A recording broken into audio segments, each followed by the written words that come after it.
And today is June 4th, 2013. Thanks for joining us tonight. You are listening to the Cop Block Radio Show. Cop Block Radio is a show dedicated to police accountability in the police state and is brought to you by CopBlock.org. If you'd like to submit a story or you have a question you'd like to talk about, or anything you want to address on the show, go ahead and email CopBlockRadioShow@gmail.com. Also, be sure to like our Facebook page. You can find it all one word at facebook.com/CopBlockRadioShow, and that way you can stay up to date on everything that's going on with the show, when we're going to have special guest interviews like we did last night with the ladies from Missouri, Kansas, Cop Block. That was a great interview. So if after the show, you can go check that out. That's on our YouTube page. And this will be our last show on YouTube, but it's not going to be our last show, so don't worry. We are moving to fprnradio.com next week, and we will be moving to Wednesday nights at 9:30 p.m. So we are moving from Tuesday to Wednesday. So Wednesday at 9:30 p.m. Eastern Time, and we're going to be over at fprnradio.com. Hopefully we can make it the largest audience that network has seen on a live show. So make sure to, if you go onto our Facebook page, there's an event up there, and share the crap out of it. That's what we want. So my name is Eric. You can you can find me over at freerockpress.com and ohiocopblock.org, which you can find both of those over on Facebook as well. And with me, as always, is Adam from Spokane Cop Block, and you can find them on Facebook if you just search for Spokane Cop Block. So last week on the show, we were talking about the lady in Oregon who called 911 because her ex-boyfriend was trying to break into her house, and the 911 operator said that they had nobody to send out there. And at the time, I had talked about, hey, I wonder what the police logs look like from that area around that time frame and what's been going on. And I posited an idea that, maybe they're spending a ton of time on the war on drugs, and that's why they can't provide legitimate services when people actually need help. And then, lo and behold, the next day, all across, it's like they read my mind. They started popping up on the Huffington Post and a few other places, and my original thought seemed to have been confirmed that area they have been spending plenty of time on the war on drugs.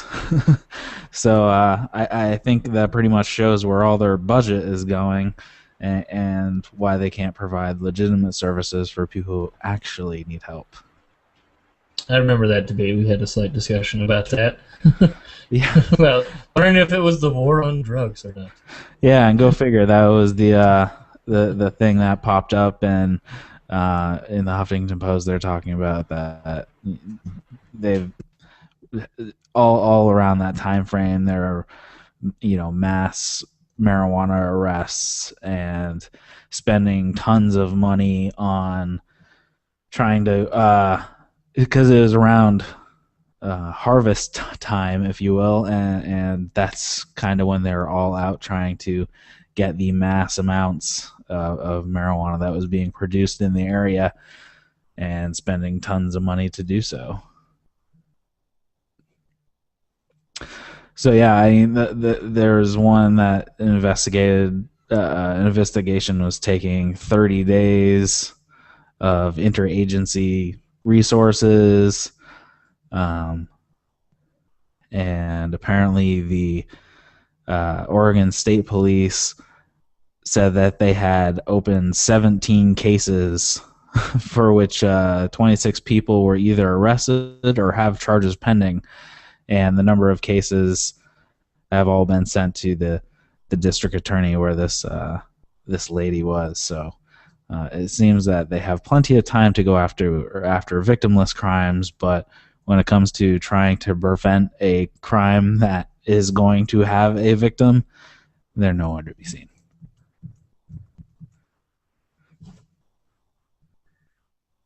I think I might have lost Adam. Oh, I'm here. Oh, Sorry. there you go. Oh, your video's frozen, so you're just like staring. Oh, okay. Well, here, let me close some of the stuff, see if that helps. I had so much stuff open right now. Oh, there you go. I can see you moving. All right. So, all right, there we go. Close the witch stuff. all right. So, I posted this article, and you immediately responded to it about schools conducting iris scans on students. I did. I remember you posted that up because I had seen it earlier in the day. The same article, and was looking at it, and this was a crazy article. This is three schools. What in Polk County? Was it Florida? Right. Yeah, Florida. Started up a program to subject the kids to iris scans without notifying the parents beforehand. I mean, the school claims they have, but literally the letters sent home to the parents were received by the parents basically the day of and the day after these scans were done. So basically the parents had no information that this was going to happen, no way to tell their kids not to partake in it, no way to throw a fit about it and say, no, what are you doing? And basically, after they conducted most of these scans on a large majority of the children, they canceled the program, stating that there was, I believe, because of the opinions of the parents. Basically, the whole entire thing is just this whole mumbo-jumbo that's just craziness, that the school basically scanned all these children's eyes without permission, without option to opt out,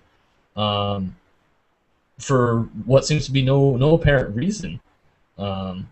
It's a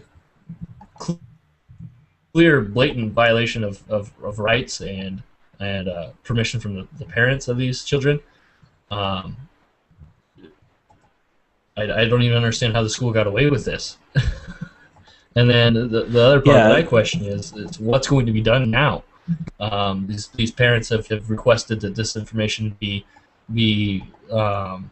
deleted. The company that did the iris scans claims that the information has been destroyed, but there's no way to prove this. And so I don't even know. So what do you got on that? I mean, apparently it says that it was for a security program, which seems kind of odd, especially for kids that young to worry about a kid, a 6-year-old kid being a terrorist or something like that. You know, it's like they really need a security measures to verify students as they come in, especially at that age. And we're gonna scan their eyes, make sure that's the real kid. Yeah. Who knows? But this was a public school though, wasn't it? Or private? Yeah. I believe it was public school. Yeah. Oh yeah. It is a public school, which is kind of. I obviously, since they have the monopoly in the area, that they can choose to do what they want, really, because they're going to get your tax dollars either way.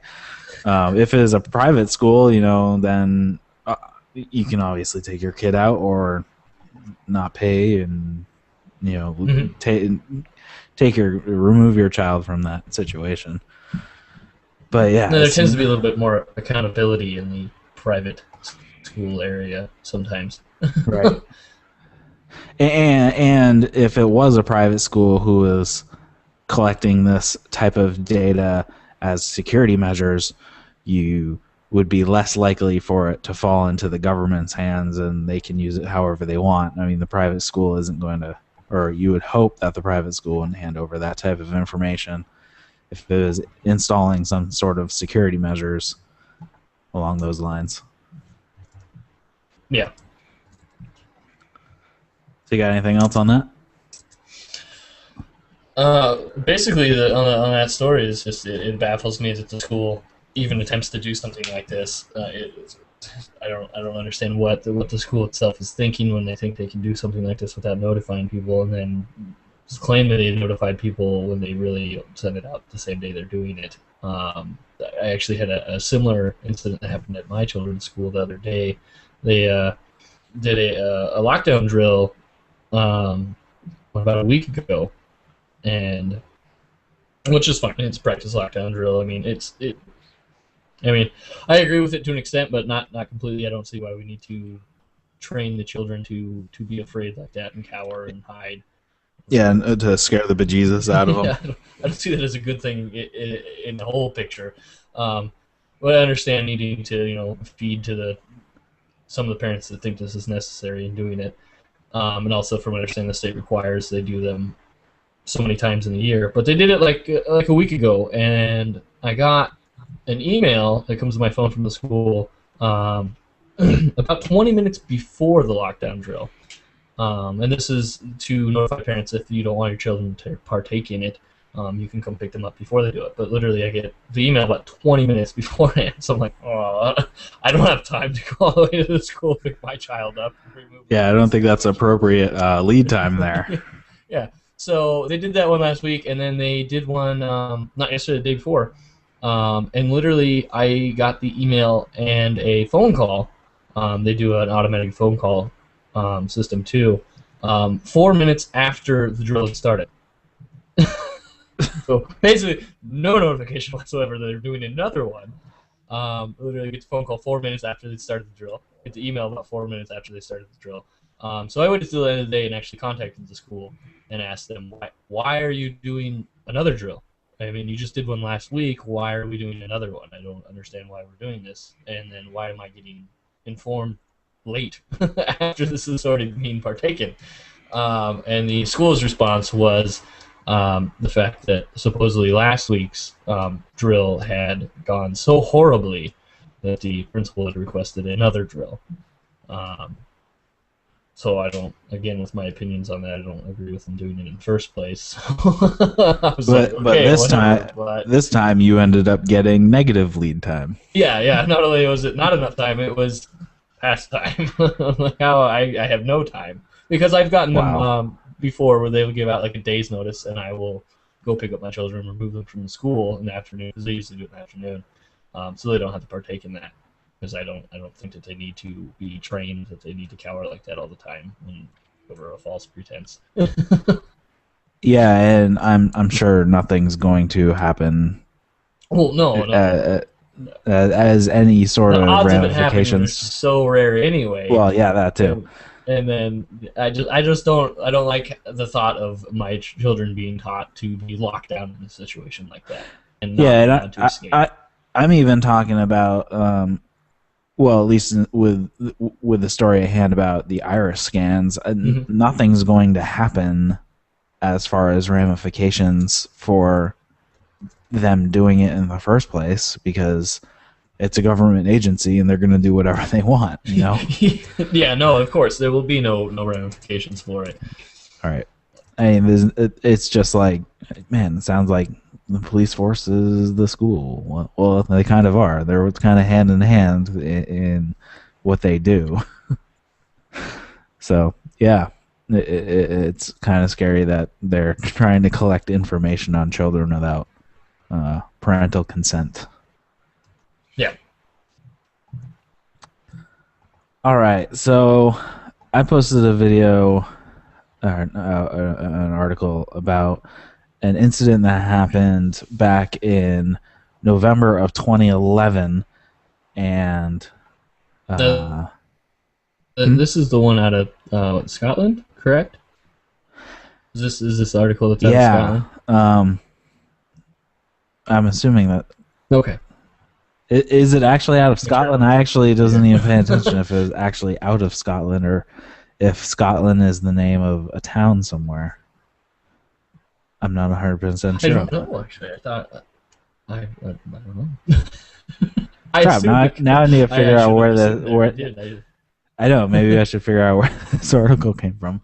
But anyways, well, it says Roanoke Valley, so is that California? I don't know. Oh, and the advertisement has a U.S. phone number, so I'm assuming it is the U.S. I'll find out the state later. But anyways, this is an incident that happened in November of 2011, where a police officer um, inflicted a serious injury by using a taser to a 61-year-old man's neck. Yes, and it says the town of Scotland Neck. Actually, that's the name of the town, Scotland Neck. Go figure. Oh, okay. So there we go. See, I saw it. I saw Scotland, and I assumed it was in Scotland. Yeah, that's the weirdest name, Scotland Neck. Scotland Neck is actually the name of the town. All right. That makes a little Well, now more that we've sense. clarified that issue now. So I guess it wasn't a taser to the neck. Shit, where was the taser to? Anyways, he tasered a 61-year-old man who then died. This seems to... That was pretty blunt, right? I like that. And he died. Yeah. And these stories show up so often now. It's, should we be considering the taser a form of lethal force, considering how many people have died because of using a taser? I mean, I would, in my opinion.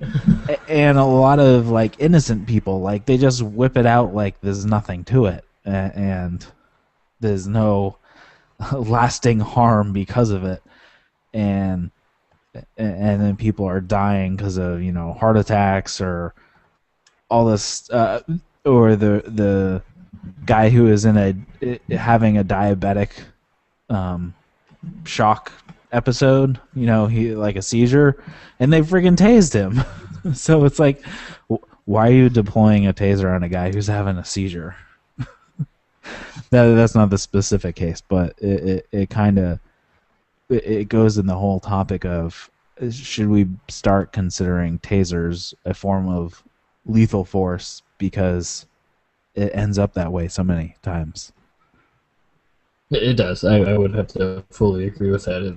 It seems to be a lot along the lines of when the police are using their guns so quickly. It's they pull it out, don't think about it. Especially with taser, I think a lot of them figure it as a non-lethal, and just use it out of habit, saying, "Oh, I'm not going to kill him with this. It's just going to hurt him a little bit," and so they just blatantly use it, not thinking of the fact that there are a lot of people that will seriously injure. Yeah, and it's one of those things that it happens so often at this point. I don't know how they can say that it's not a form of lethal force. I mean, yeah, you can shoot a guy in the leg with a gun and they're not gonna die, but you can taser somebody across the chest and it jumps through their heart, and you end up killing them because you give them a heart attack. Or I saw another one, they got zapped in the neck, near like his brainstem, and that's not going to do you any good either. So anyway, that's my thing. I really think that tasers should stop being used as a first resort, and it seems to be like they think nothing of it when they decide to deploy a taser on somebody.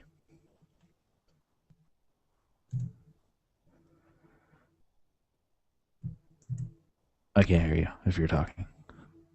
I'm okay. trying to get this next article a little here, and it's slightly frozen at the moment, so bear with me for a second here. Okay, well, I'll jump to the next one I had. So this is out of the Huffington Post again. Okay. Okay, go ahead. Go ahead then. Oh no, you're good if you got it up now. All right, so we got the next article out of the Huffington Post. This is this was out of Florida again, wasn't it? This is out of Miami. Yeah. Big news all over the place. I saw it everywhere.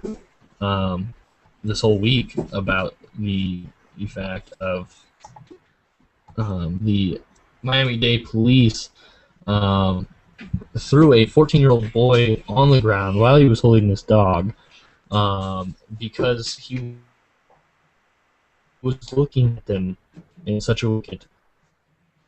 I don't know what way you would take it. Just because someone looks at you funny or gives you an evil glare, I don't understand how you can justify taking that as a threat or anything. The fact that you would come up, tackle him, arrest him because he looks at you funny. Yeah. Okay. So their words was the dehumanizing stares. So he. I'm sorry. It was crazy when it came out, and it still baffles me still at the fact that one can stare at you so evilly that you think you have to beat him up. Yeah, while he's holding a puppy. Yeah, the guy's holding a 14-year-old kid holding a dog, and he can look at you that evilly. I mean, this is just crazy. So the cops tackle him, choke the crap out of him. His dog. Supposedly the 14-year-old boy urinated himself because of the fact that they were holding him down and choking him so badly. I mean, this is not only the fact of police brutality and abuse of force. We're talking humiliation too. I mean, this kid peed himself. That's humiliating to do that in public. Not only that, the dog was injured. I don't understand what made them think that they needed to do this because he was staring at them funny. I mean, Yeah. I stare at people. I mean, you probably stare at people. Stare. Who cares? Yeah, this just makes completely no sense at all. I mean, obviously, I understand now why he was staring at them so badly and so dehumanizing, as they called it, because obviously they proved themselves as not worthy people, in my opinion. Yeah, I would really glare at them like that too now.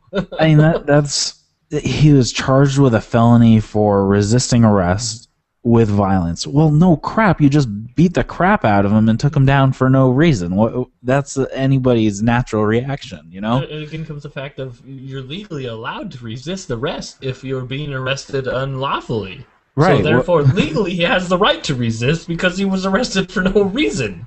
Right. Yeah, I'm surprised. Whoever is the prosecutor in this particular case is a freaking idiot. More than an idiot. Yeah.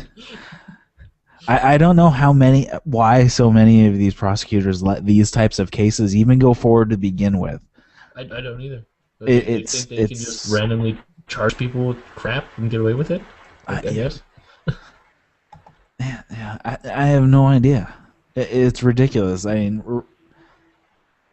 there's even video of the whole thing, you know? Yeah. It's crazy. I don't get it. But yeah, I mean, mean, this story made its rounds all over. I mean, I originally saw it on Photography is Not a Crime because obviously Carlos is out of that area, so he probably picked on it pretty quickly. But yeah, this was out of the Huffington Post. And no, I saw it. It was spread everywhere. I think almost every single CopBlock affiliated Facebook site covered it. Yeah, the local CBS 4, which is where the video from the Huffington Post is from. Yeah, even they covered it. So, well, at least they covered it. So the mainstream in that area did something. Nothing. All right, so it seems like we have a never-ending supply of stories coming out of Albuquerque. We did this. Uh, Was this last week or the week before? We're just going through like that. yeah, this was, well, it was last week and it was the week before that we were talking, and I really hope we can get those guys on. So if you guys are listening from the New Mexico Cop Block, get a hold of us because we want to talk to you. But yeah, there's Albuquerque has had a bunch of officer-involved shootings in the past year, and every single one of them was ruled justified. And then last week, the authorities in was that Bernalillo, I guess that's how you say it. Bernalillo County announced that sounds right. It's announced Wednesday that prosecutors won't seek charges of an Albuquerque police officer who fatally shot a man reportedly holding a black plastic spoon. He was holding a mixing spoon, like just a black plastic mixing spoon, in a confrontation in 2011. I don't know how you can justify a shooting of a guy who's holding a spoon. It says he was allegedly that Wallace, which is the guy who did the shooting, shot Gomez after Gomez allegedly held his brother and his brother's girlfriend against their will at an Albuquerque house. His brother, Eric Gomez, later said he hadn't felt as though they were being held prisoner. So, how are they allegedly being held if the person allegedly being held said that he wasn't being held? Yeah. It's kind of a catch-22 in this particular case. It says that officers were dispatched to the home after Eric's girlfriend reported that Alan had a gun and she was being held inside, according to the initial 911 call provided by police. The woman told the dispatcher that she didn't know what was wrong with Alan and asked officials to please hurry. And they arrived to the residence police had also received reports that Gomez was armed and had fired a rifle outside the home, but he walked out to talk with officers and was reportedly holding the black wooden spoon when shot in the back while walking into the house. Yeah. So the police shot him in the back while he turned around to walk back into the house while carrying a plastic spoon. So basically, it sounds like I don't know where this is, if this is out of town or not, because he's got a rifle and goes outside and shoots it. I don't know about you, but I've got places. I've lived in places where you could literally do that. You can walk outside and shoot your rifle. Who cares? Yeah, but even then, shoot it all I want. Yeah. Even then, it's just allegations. The police had no credible information at the time that was actually the case. I mean, these people could have just made these allegations and they were completely baseless. So, who? Well, even then, even if he had, I mean, does it justify taking his life? Right. At the he time, hasn't taken he wasn't anyone else's life. He hasn't harmed anyone. I guess they said that they thought they were being held against their will, but he hasn't physically harmed anyone. I don't see a reason to take his life. Right, and he wasn't in the midst of about to harm anybody, and it doesn't seem that those claims were credible to begin with. But they shot. So it says that police have shot more than 24 people since 2010, killing 18, and all 18 of those have been ruled justified. And then obviously the Gomez one is widely criticized because they shot an unarmed man in the back. Mm-hmm. And right now the U.S. Justice Department is investigating claims of excessive force by the Albuquerque police. I guess that's what came up as one of the viewer questions for a demo, about about the Justice Department investigating the Albuquerque police, but I don't know why he would know anything, so we didn't end up asking it. But it seems that that's what the DOJ is doing in Albuquerque. So I'm sure we'll hear plenty more because, like I said, Albuquerque has pretty much created an endless supply of stories for us. So, thanks, guys, for the content. I don't know if we want to thank them, but because we don't want them creating content. Okay, well, no. But no. they should. Maybe they should prefer better content. Yeah, maybe we should say stop creating content. I wish you guys would stop creating content first. But anyways. So you have your stories anymore. So you have a story that's actually near you. Bit of local news. Yep, and I actually have every intention of going and attempting to talk to the family. Haven't had a chance to. Didn't want to do it on a Sunday. I don't want to bother people on a Sunday. Didn't do it yesterday because we had our interview. Didn't do it. Didn't do it today because we got the show and I was too busy prepping for the show all day. So maybe tomorrow. But basically, this is coming out of the valley, Spokane Valley. This is at the 4100 block of McDonald and Trent. I don't know if any local listeners. I'm pretty sure you probably know where that's at. So we have family members of the gentleman named Roy Jacobs Jr. Is the man that was shot by the Spokane Valley Police Department. Basically, from the story still is a little sketchy on all the news articles and all the news stations on exactly what took place first. Basically, it's going around that the gentleman in question, Roy Jacobs Jr., had actually called the police on himself because he had a warrant for his arrest for failure to pay child support. The police showed up at his house at like 5 in the morning to execute this arrest warrant. Not even at his home. This was I believe his brother's apartment. Basically, the police show up, knock on the door. Mr.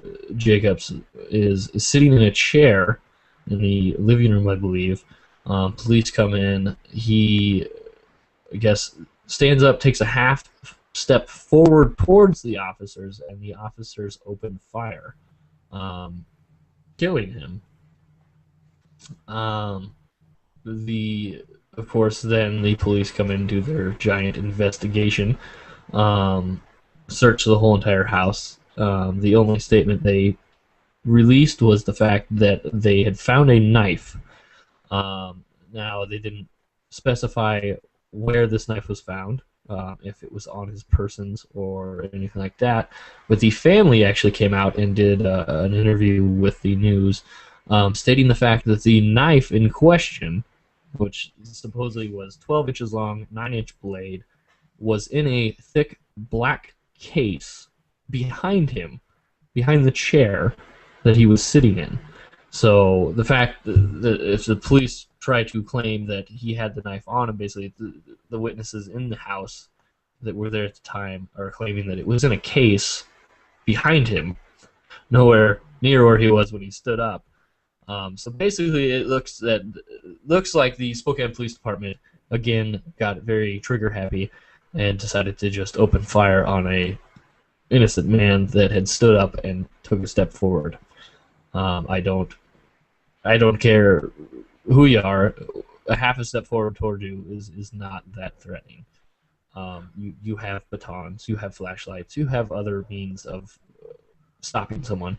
The handgun does not need to be pulled out every time someone intimidates you slightly. Yeah, especially I know every time this type of thing comes up, everybody talks about the 21-foot, danger zone. I guess that it's like, but if you go into a house and into a room with somebody, they're always going to be less than 21 feet away from you unless you live in a freaking mansion. And even then, I mean, he called the cops on himself. I mean, obviously this man is willing to be arrested. I mean, he calls the cops on himself, tells them his location, says, "Come get me." I mean, really?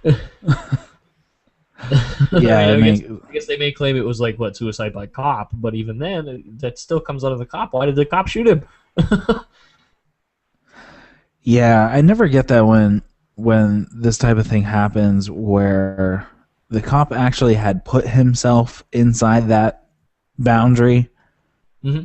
Like he interjected himself into that boundary, and then for some reason he gets to claim that he felt threatened when he was the initial aggressor in this particular exchange.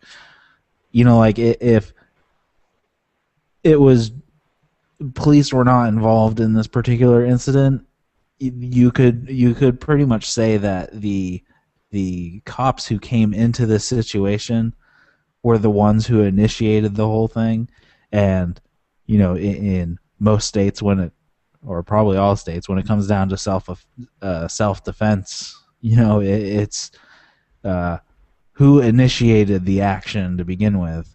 Hmm. And it sounds like these guys were the initial aggressors and gave up their right to claim self-defense once they put themselves into the situation to begin with. Well, yeah, and even then, I mean, okay, so he calls, says, "Come arrest me." You show up. He stands up and takes a step forward. How do you know he wasn't walking over to you to be like, "Here, handcuff me"? Yeah. I mean, who's to say? I mean, there's not fine details yet on what exactly was going on and what pursued. So that was more along the lines of my attempt to actually go out and reach out to them, talk with them more. I know the brother of the residents refused to talk on camera to the news station, but again, that's mainstream news, so I don't blame him. Yeah. So they persuade it in their own, portray everything in their own way how they want. So I don't know. We'll see. Maybe at least I can get some sort of statement out of them. Yeah. Maybe not video. That'd be cool to see what they have to say and go from there. I'm sure this isn't the last we've heard of this particular case. So No, no. Like I said, I will keep everyone updated on this, and I know I covered it on the Spoke on Cop Block Facebook page, and yeah, I'll be keeping everybody up to date with some more I hear. So cool. Yeah, so heading out my way, it's actually kind of a funny story. A 16-year-old was rounded up and then locked up in the Lorain County, or I guess just in Lorain County, all because his father didn't pay a bill. So this stems from a case back in 2008 where the boy's father, it was a juvenile court proceeding, and then after the case, the boy's father was assessed a total of $275 in fees, and the money was never paid. Of course, this was back in 2008 when the boy was 11. So the money was never paid, and there is also a bunch of paperwork that shows that the mother of the boy had been summoned to court this month about the money, but never showed up. And then she's saying that she called them when I got the notification to tell them that I was not the custodial parent, and that they have the wrong person in the wrong address, and the person on the phone apparently had agreed that this was not the case, and then she said she did not know why they sent it to me and not him, referring to the father of the child. And she adds that she was never served personally. She says the subpoena was handed to a friend. I didn't know that they were handing subpoenas to friends of the intended recipient. I'm not sure how. I'm not sure if that's procedure. And then after her call, she thought the matter had been handled until her son was arrested at his school on Wednesday. So this is Yeah, this So, was but he was arrested for a result of failure to appear, so a right. warrant was issued for his arrest. Yeah, don't you love that when you get the failure to appear, but you were never notified to appear? How was I supposed to appear when I didn't know?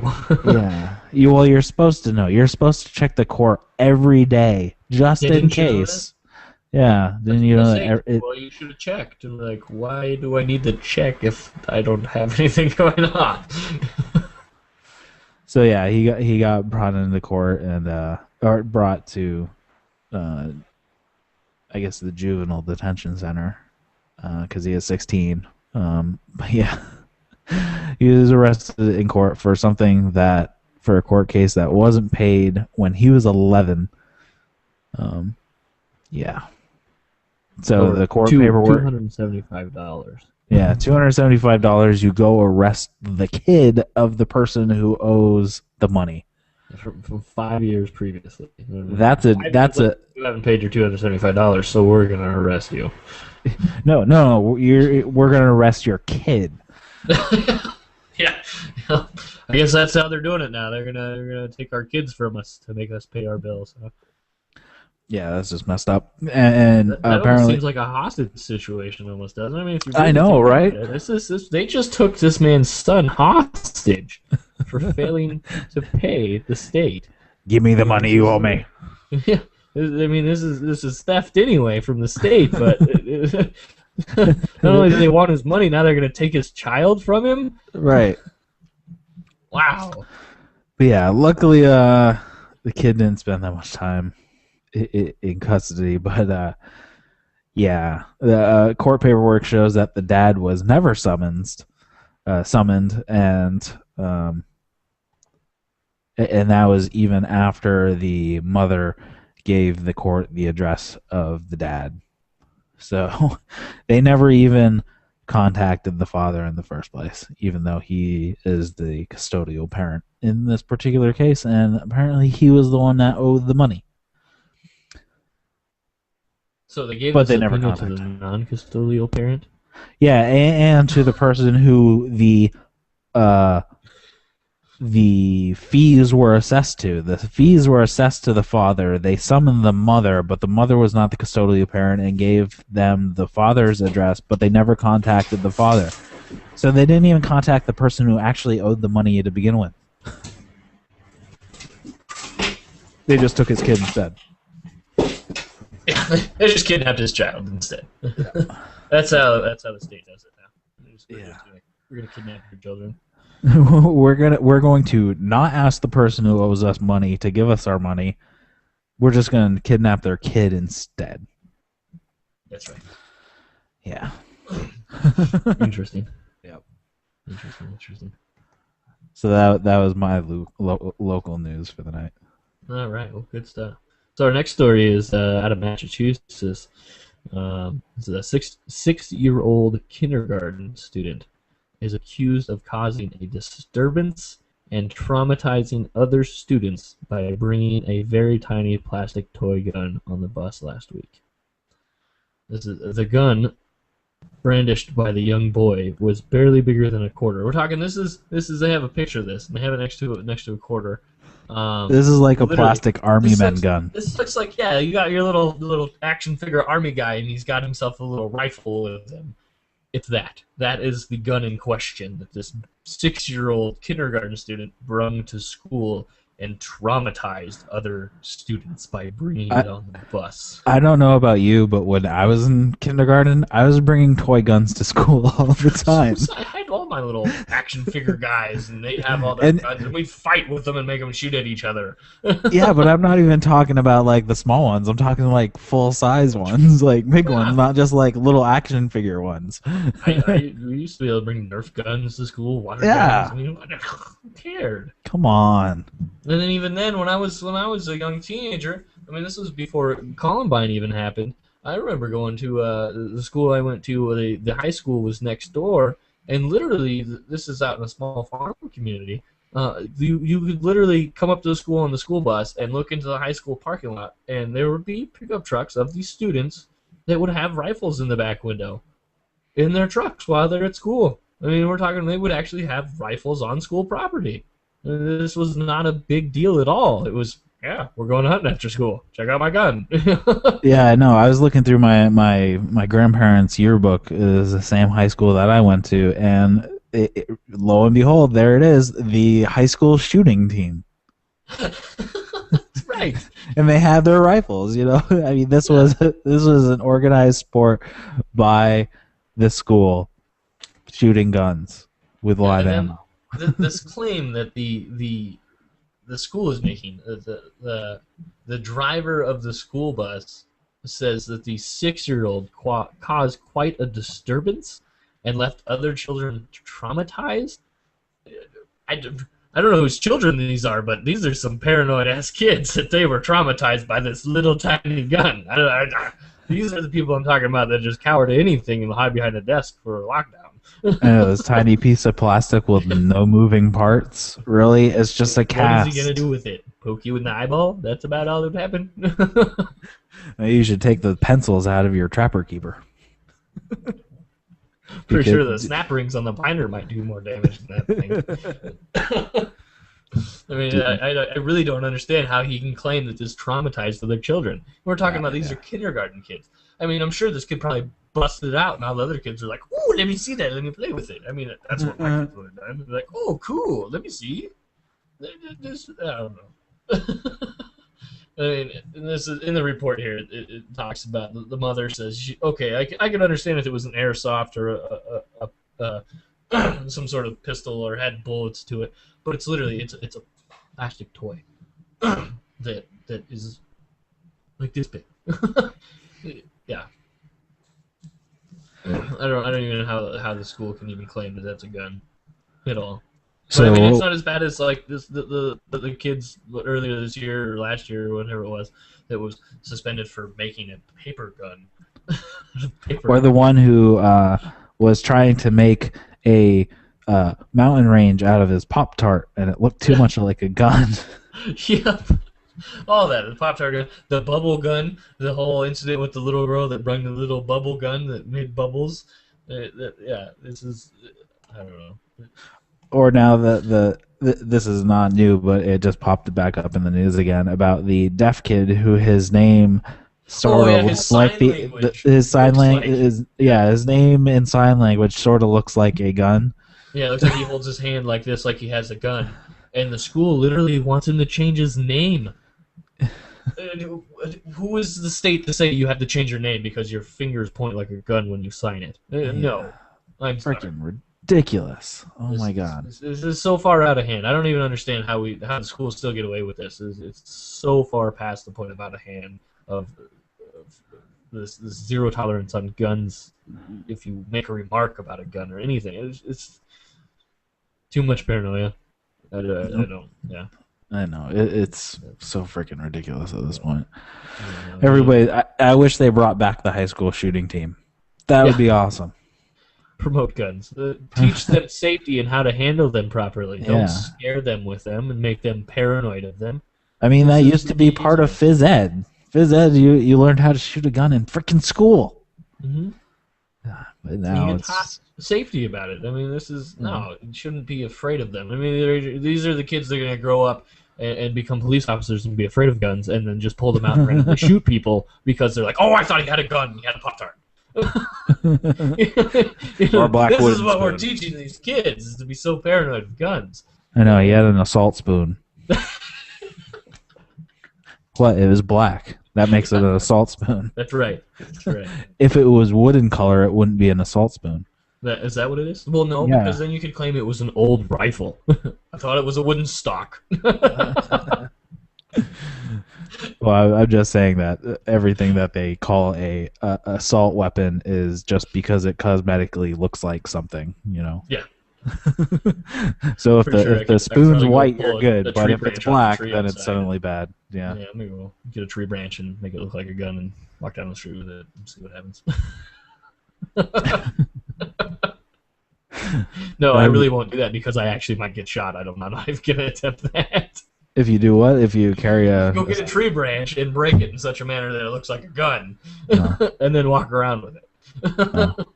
I open carry around my area all the time anyway. So I would open carry if I had a pistol.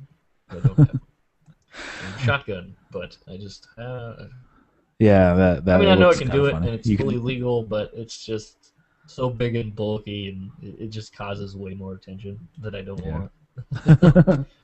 I just don't want that attention because then I know I'm gonna get harassed. I'm gonna get stopped. I'm gonna get harassed. I just don't feel like dealing with it.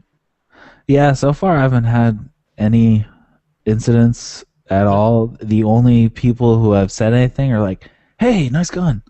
That that's always that cool. yeah, like, "Hey, what are you carrying?" I'm like, "Oh, it's Springfield XD9." They're like, "Oh, sweet, yeah, I got one of those too. I got the subcompact." Nice. And I was in one of the sporting goods shops and buying ammo, and they're like, "So what are you shooting?" I'm like, It's on my hip. Can't you see it?"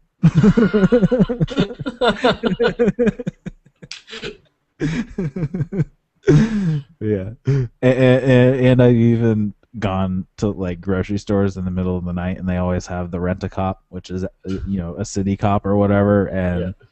and I'm my strong side is facing them while I'm checking out, and they don't say a word, so that's kind of nice. No, most of the time around here, I've seen quite a few people in this town open carry, and it usually doesn't turn into an issue. Luckily, this is still a small enough city that people recognize that people have guns and carry them, and they don't Yeah, panic about it. I was back in New Hampshire last Labor Day visiting family, and I was with my dad, and uh, New Hampshire doesn't have reciprocity with Ohio as far as concealed carry, but open carry is fine. So I was open carrying when I was out with my dad, and we went into like a sandwich shop or whatever. And of course, he's never seen anybody open carry before. And then as we're standing in line, a cop walks in, and he's like freaking out. He goes, because I'm carrying my firearm, and the cop gets behind us in line, and so the cop is immediately behind me. It doesn't say a word while we're waiting for our sandwiches. We walk out and nothing happens. But later on he told me, he's like, "Holy crap! I thought something I thought something was gonna go down." But yeah, it's kind of funny. It's nice to socialize the masses that it's okay to have a firearm, and that doesn't automatically make you a bad person. No, no, it doesn't. Actually, we had a reach out one day here in Spokane where we had a couple of people together. We went out and handed out flyers, and one of the gentlemen was open carrying, and actually he had quite a few people actually come up to him and ask him why he was. And he talked to them completely respectfully and explained it to them. And basically, every single one that came up and questioned him walked away with the understanding that it was completely fine and they were not upset and were happy to take a flyer and talk with us for a minute and then be on their way. So it was great, and it was good to see that. I mean, we only had one person actually really freak out about it. It was an older lady. She comes up and she's like, "Oh my god, why do you have a gun?" And we talked with her for a minute, and she calmed down. I was like, "Oh, okay, I still don't like it, but okay." So apparently, if you are a cop in California, it's not just the LAPD you have to be worried about if you are not of the white persuasion. Apparently, in San Francisco, an African American cop alleges that three of his fellow officers beat him up. It says last night, and this was on the 31st, so this would be on the 30th, on May 30th. Yeah, three officers beat up a fellow officer, and now the NAACP is involved and is, of course, labeling it racial profiling. Apparently, the incident happened at 8:30 p.m. on Thursday in the Bayview district between Third and Newcomb. I don't know where that is, but it's in San Francisco, so I'm not from there. Anyways, they're making the claim that I guess this guy's name is Lorenzo Adamson. He's a 15-year vet of the department. Says that three Caucasian officers pulled him over on a vehicle violation. So he was driving his own car. He got pulled over while he was off duty. He claims they verbally harassed him by first asking him if he was on parole. So he's a cop. Obviously, they did not know that. And they asked if he was on parole. That's the first thing you ask him? Yeah, Really? This is what they do. They come up and they're like, "You're black. You must be on parole." Yeah. And then they pulled him out of the car, threw him to the ground, and physically assaulted him. After Adamson identified himself as a cop, the officers fled. So, yeah. It's like, oh, crap, we beat up the wrong black guy. Yeah, I like the fact that he didn't identify himself until after they started beating him. I almost like the fact that he did, because, I mean, he could have, easily. I mean, as soon as they stopped him, he could have identified himself. But who knows? Maybe he was thinking, let's see what happens. You know, who knows? Let's see if these cops handle the situation correctly or not. But obviously, they didn't.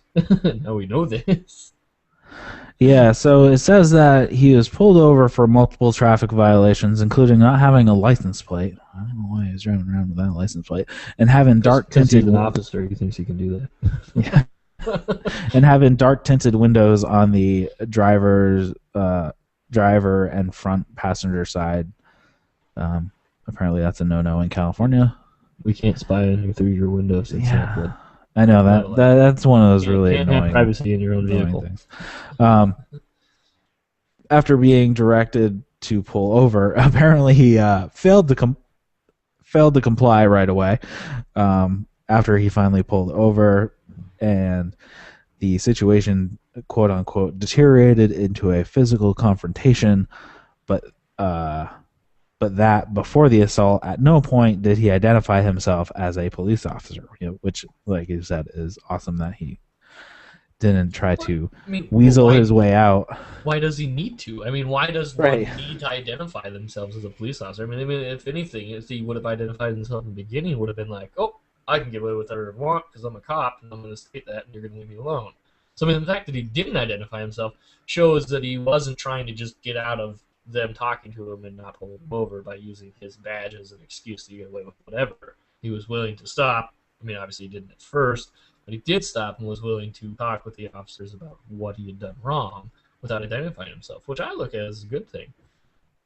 Yeah, they added that he was carrying his off-duty firearm, which apparently was spotted during the confrontation. He was transported to the Bayview Police Department or police station after the incident and was cited for criminal charges for the traffic violations, obstructing and delaying an officer. How do you delay an officer when they're beating the crap out of you?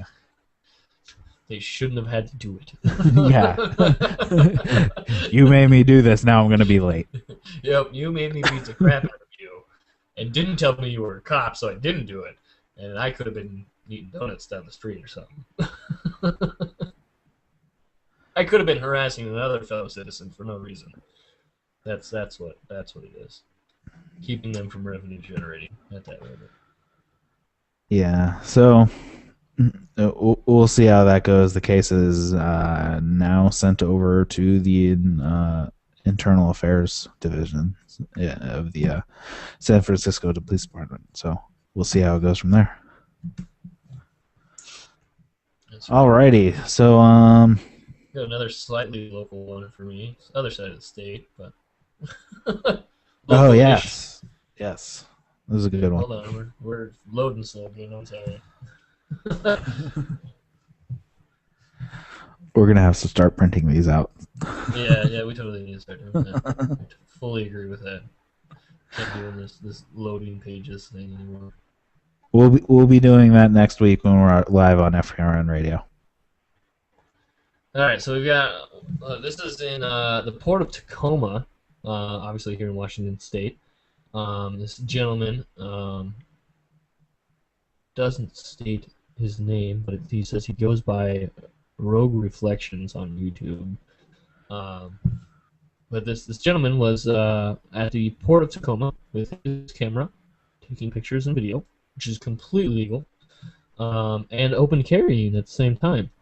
was confronted by, I'm assuming, what would be the port security, um, and they, excuse me, demanded that he stop taking pictures, and he said, "No, it's my right." So therefore, the security then, I'm calling the cops, calls the police. Police show up. That you guys can check out, and I've watched it all. Basically, the Homeland Security shows up because this is at the port. Um, the Homeland Security shows up, and they get out of the car, and the officer, Officer Daniel, confronts the gentleman open carrying. Notices that he is open carrying, withdraws his weapon.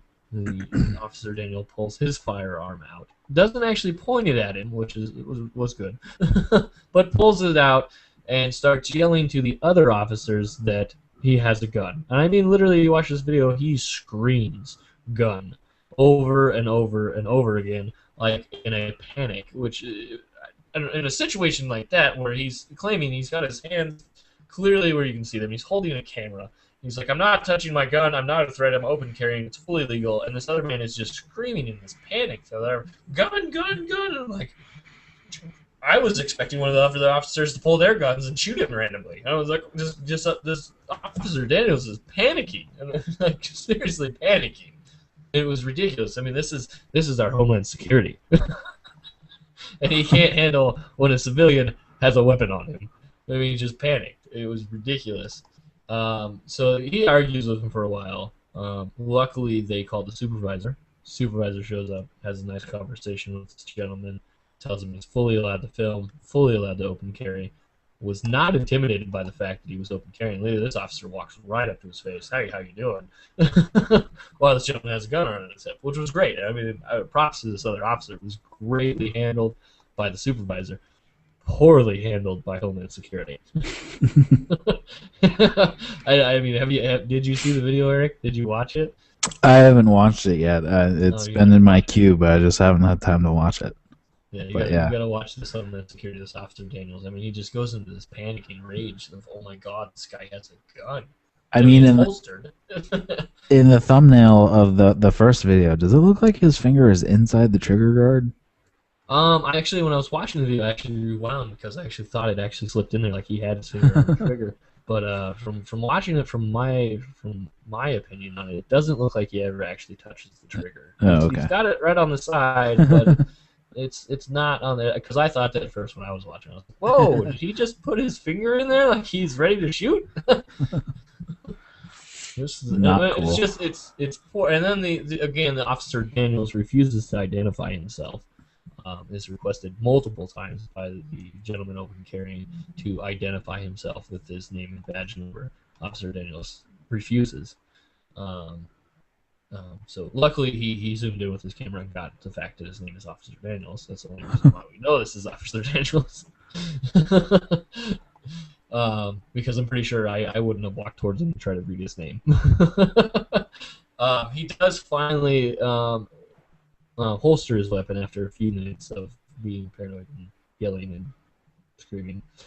But it's extremely sad to see that this is our Homeland Security guarding our ports.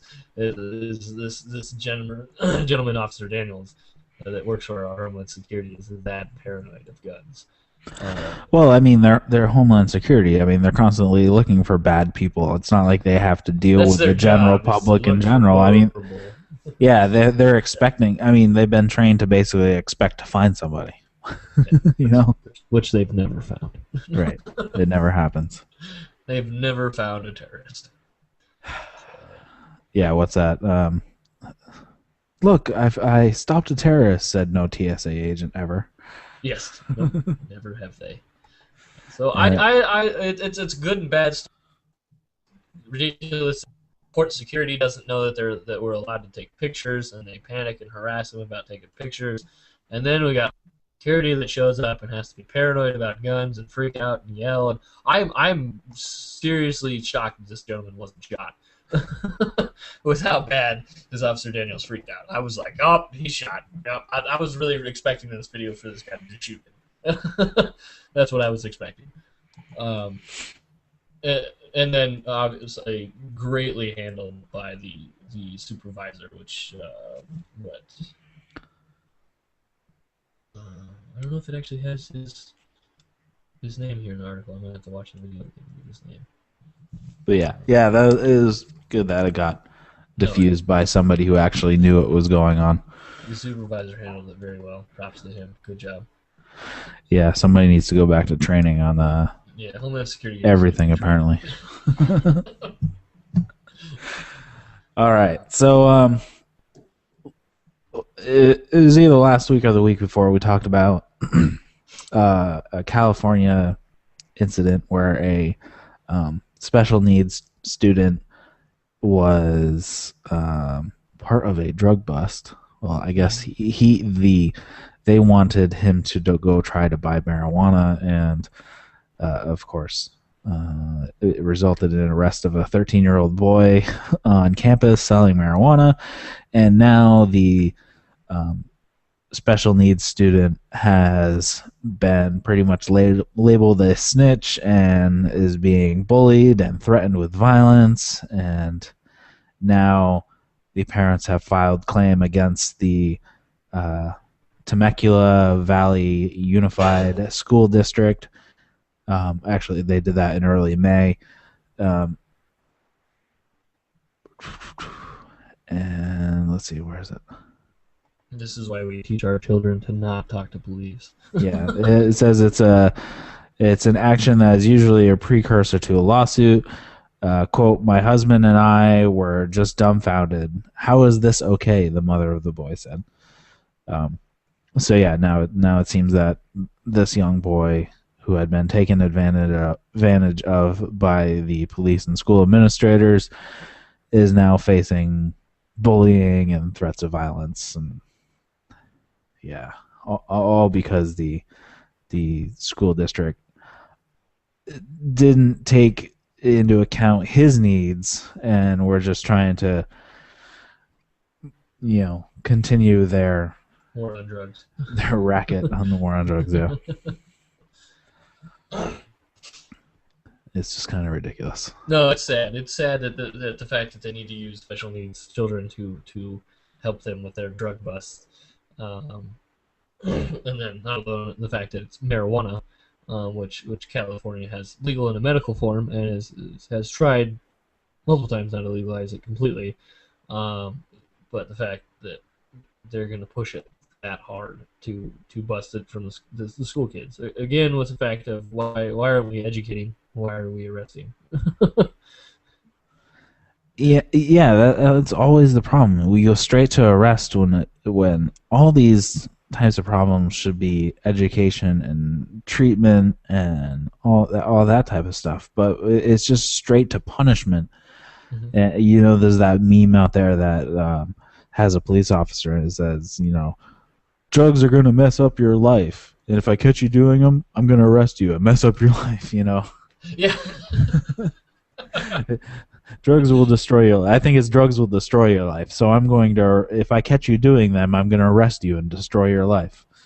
That's the part that destroys your life for some of these. Yeah, it's not the drugs that will destroy your life. It's the police and the war on drugs that will destroy your life. Right. So yeah, that's just a sad story that they took advantage of a special an autistic kid to try to get a drug bust. Yeah, that's stooping to a whole new level there. Yeah.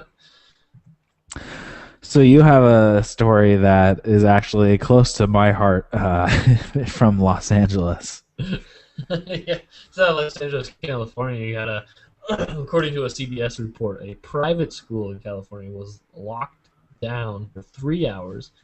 Over 50 officers, some clad in SWAT gear, carrying rifles, performing room-to-room searches of the building. There was a report that a male, white, about 18 years old, was seen approaching the school in the parking lot area with some type of object in his hand. possibly a rifle or a shotgun, and that he was dressed in black pants, black top. The object or the object in question ended up turning out to be either a tripod or a boom microphone. The reports are slightly conflicting, but it was not anywhere near close to being a gun. um, and again, comes the fact that this is a school. Lots of schools have band, all sorts of choir, band, musical instruments. So it sounds that a AV child, club. or yeah, some sort of a student there, obviously, or maybe not even a student, was bringing in some sort of musical equipment of some kind. Um, and literally, someone panicked, freaked out, called the police. The school went on lockdown. They searched everything, didn't find anything all over what seems to be a microphone or some sort of stand. Yeah, so this is near and dear to my heart because um, I went to film school and we were actually told quite a few of these types of stories.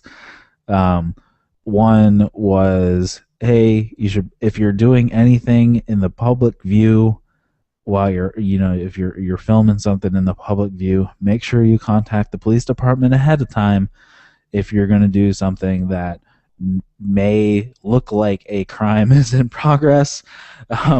They told us a story about there were kids at a film school and they're up on the roof of the building and they were filming like basically a shootout. So they had like fake guns and whatnot. Freaking SWAT ends up coming in because people had called because they could see the rooftop from surrounding buildings and whatnot. Um, so they're like, you should always call the cops ahead of time so they don't freak out and like come raid your set while you're trying to shoot a film. Um, but another time, I was close with my sound teacher, and he was a really cool guy, and he told me all types of funny stories about just various films that he worked on. And he told me one story that a friend of his was traveling with all of his audio gear. So he had, you know, probably like 40 grand worth of audio equipment, and he had them in like Pelican cases. And he had the shotgun mics, that are really long and skinny, some are like 12, 16 inches long. So they had so he was boarding a plane, he was flying, he checked his bags, he boarded a plane, and he's sitting on the plane and he sees like a bomb squad come out and sees them moving out into the field with one of his Pelican cases. He's like, what the hell's going on? That's what he just had all these microphones in a Pelican case. Well, apparently when it went through the X-ray scanner, they saw these long metal tubes that had threaded ends. They thought they were bombs, but they never opened the case to find out. They just called the bomb squad in, brought it out into the field, and blew up his shit. Literally, they just blew up the shit. They blew up his microphones, thinking that it was a box full of explosives. Yeah. So. How does? Yeah. Wow.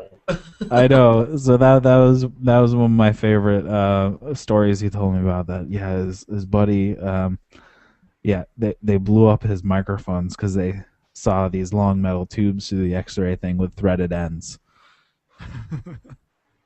I mean, I have flown with some sound equipment before too, and it was funny because they ended up swabbing. They do like those chemical swabs and stuff. Mm-hmm. So I had some microphones with me, and I had like the windscreens that go on them, and they're like, I don't know why they wanted to, but they're like, we're gonna chemical swab these. I'm like, okay, you may find gunshot residue on them because I was just on set with people firing guns and stuff. So Yeah. it's like, it's a piece of plastic. Do you want me to unscrew it and show you that it's completely empty? If that will make this easier for you, it's like, these have been around explosives and explosives going off, so they're probably gonna have something on them. But yeah, that was kind of funny when I was first traveling with some sound equipment, and like, can we do a chemical swab? I'm like, you're gonna find gunshot residue. What are you gonna do then?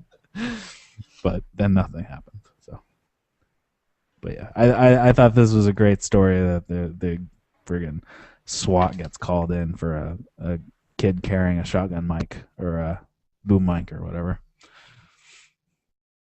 Did you see the story where the SWAT team was called in for the Call of Duty mannequin? I was gonna throw that up, but I wasn't sure about it. That was entertaining. And you got the full-size statue for the Call of Duty promo, and full-size statue holding a fake gun. And yeah, somebody saw it through a window or something, called the cops, and they raided the studio. Yeah, well, it was a standoff. And then they took it too. Wasn't it a standoff for a while until they moved in? It was like a standoff for like a half an hour or something like that. It's like, this guy stands really still. Yeah, when does one not notice this guy's not moving? I mean, really, he hasn't moved since we got here. I wonder if anybody busted out the infrared and was like, they confiscated it. They took the statue. We're like, really, what are you so going to do with it? We're going to put it in our office. I know, it looks cool. We're taking it. Yeah. I don't even understand how they justified taking it. Like, oh, well, this is our cool statue with a gun now. I know. They probably had like spotters on them and be like, yeah, that guy's not moving. Somebody turn on the infrared. That guy's showing no heat signature at all. This guy's amazing. He's got some good cloaking shit, doesn't he? Yeah. This guy's obviously a terrorist. He has to be a terrorist. If he can stand still and not produce a heat signature. Yes. But yeah, that was such a that was great when I saw that pop up on it made me laugh. News feeds. Yeah. Who do you got next? You got one for Oklahoma, right? Yeah, this we talked about with the ladies last night. Yep. I had mentioned that a court decision had come out that pretty much said that dash cam video is public record and it should no longer be considered secret. This is according to the Oklahoma Appellate Court, which they ruled Friday. So just this past Friday. So it's a good day for the citizens and a good day for the press that helps keep the citizens informed, said Josh D. Lee, an attorney who filed suit against Rogers County 3 years ago, seeking videotapes taken from a dash cam mounted in a city of Claremore police cruiser. So it sounds like this guy has been trying for a long time to get a hold of these dash cam videos, and the court has since ruled that the dash cam videos are indeed public record and should not be treated private as secretive for whatever reason. So it's a good day for at least those who want to go through all this video. This is, of course, assuming that they keep the video in the first place. Obviously, we've had a few stories where there are some departments having issues. Yeah, losing 100,000 videos. So, but yeah, he says, unfortunately, too often I will read police reports and then go watch the videotapes, and what the police say in the report didn't happen.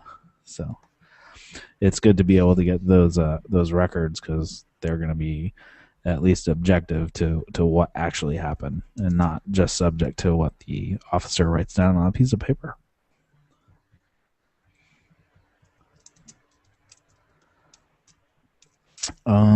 Yeah, so that's pretty much all I have for that. Hopefully that I don't think this is really news outside of Oklahoma. Um, this should be the case everywhere anyway. So this just Oh, we're seems like talking it's Indiana? huh? Is that what we're talking? Are you still talking Oklahoma. What? Oklahoma? Okay. Oh I got yeah. confused there, sorry. Oh No, it's a step in the yeah. right direction completely. That it should be. It should be complete public It's just access. Everybody should be reaffirming able to see what it. we already knew already. So Mm-hmm. No, it's progress. all right. So yeah, you have something out of Indiana. Mine's in it. So this Yeah. is at a RT. Um, Leave it to the Russians. that's right. Well, some decent real news. Actually, I'm here most of the time. So Indiana has now made it legal to shoot a cop. This is, Wasn't it already? I believe it was actually. This is again, um, old story actually. This is out of June 11th. Yeah, this is last year. Yep. Basically, it's being passed again. I've seen it multiple places this morning, all over the Yeah. place. Yeah, I don't know why it popped up again, but yeah, I saw this last year when it popped up. Basically, going like re-viral again. I'll touch on it and just re-update you guys in case you didn't know. So in the state of Indiana, it is legal to shoot a cop when you have the how is it right here? So we've got the use of deadly force on a public servant, including an officer of the law, in cases of unlawful intrusion, which promotes both the Second and Fourth Amendment. And then where's the other part? It says So under the people have the right to defend themselves and third parties from physical harm and crime, even if it's done by a officer of the law. Any public servant is now subject to meet deadly force if they unlawfully enter a private property without clear justification. yeah, so this maybe this will kind of cut down on the no knock raids. If you know that if you screw up, you could have somebody firing back at you. Lawfully firing back at you. Lawfully firing back at you. I'm sure they're going to end up dead anyways because they don't want witnesses. Cop, you're a dead son of a yeah. So it's legal, but it's stupid. Not advised. Not advised. That would be the way I would put it. But you could end up dead either way. If they raid your house and it's the wrong house. That seems to happen too often. Yes. Which actually, that kind of... Did I even put that in the prep? I don't think you put it in the prep. Which thing? The Detroit one. The officer who shot a... Oh, there it is. I'll just skip down to this because I just found it. Because it's related.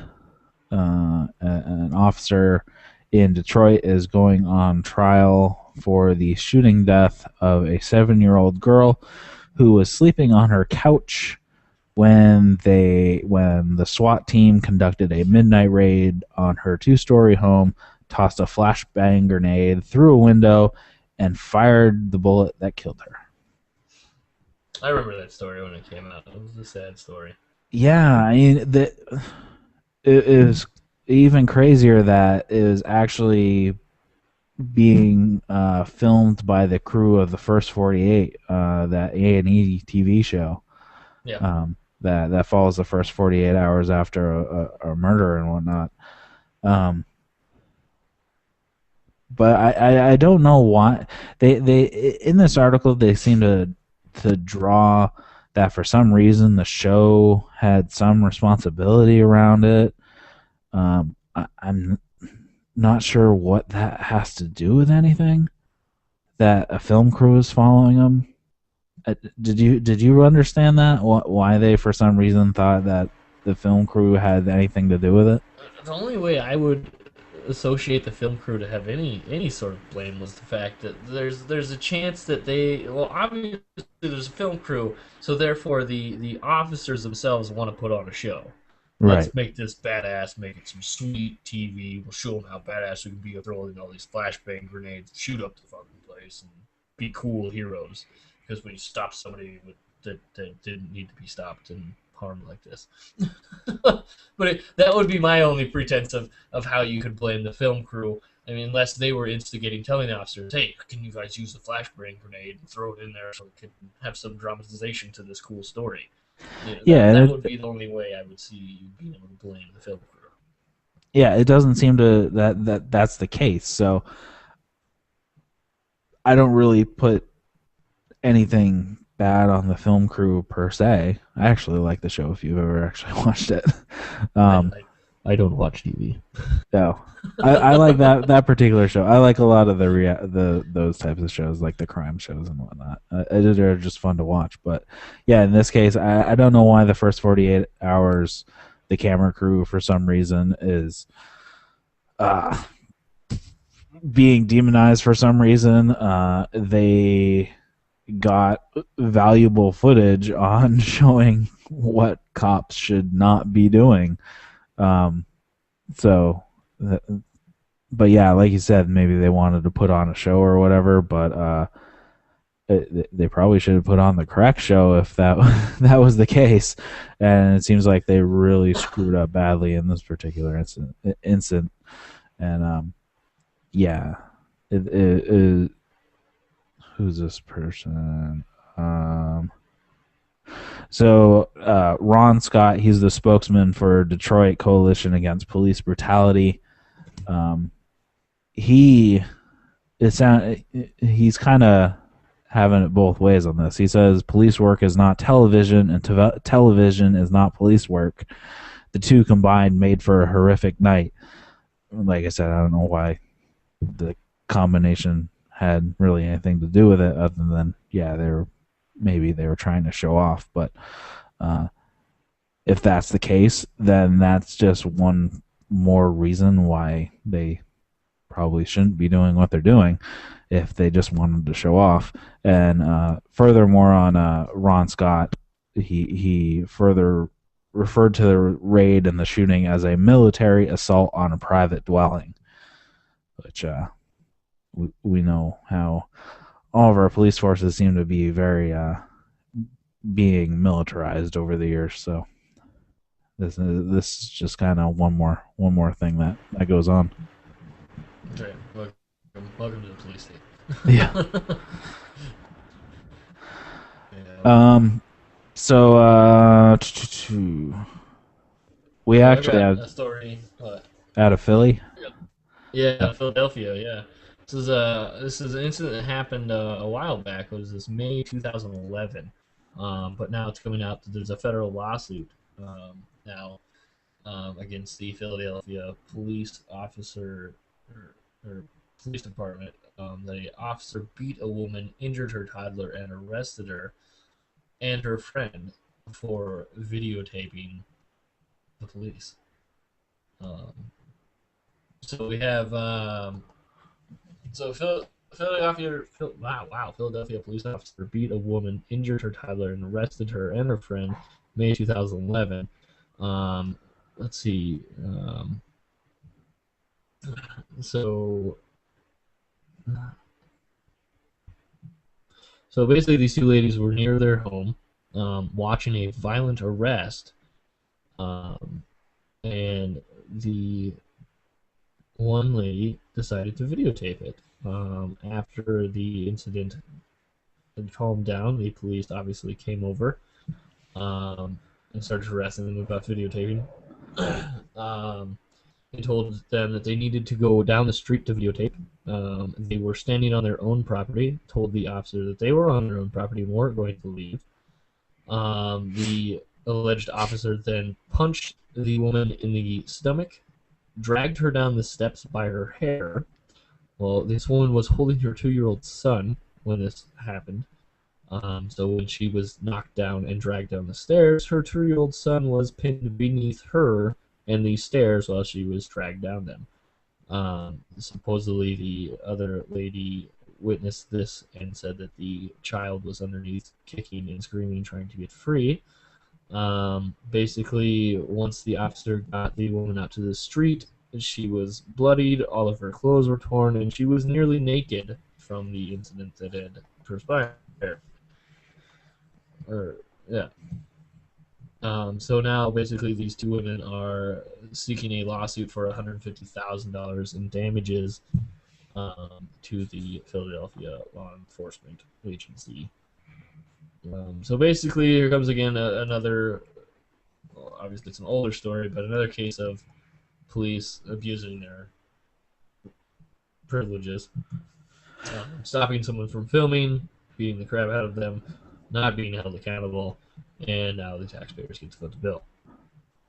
Yeah, and then that kind of follows up on one of the next ones we have is that the Philadelphia police commissioner is calling in authorities to review the police department's use of deadly force.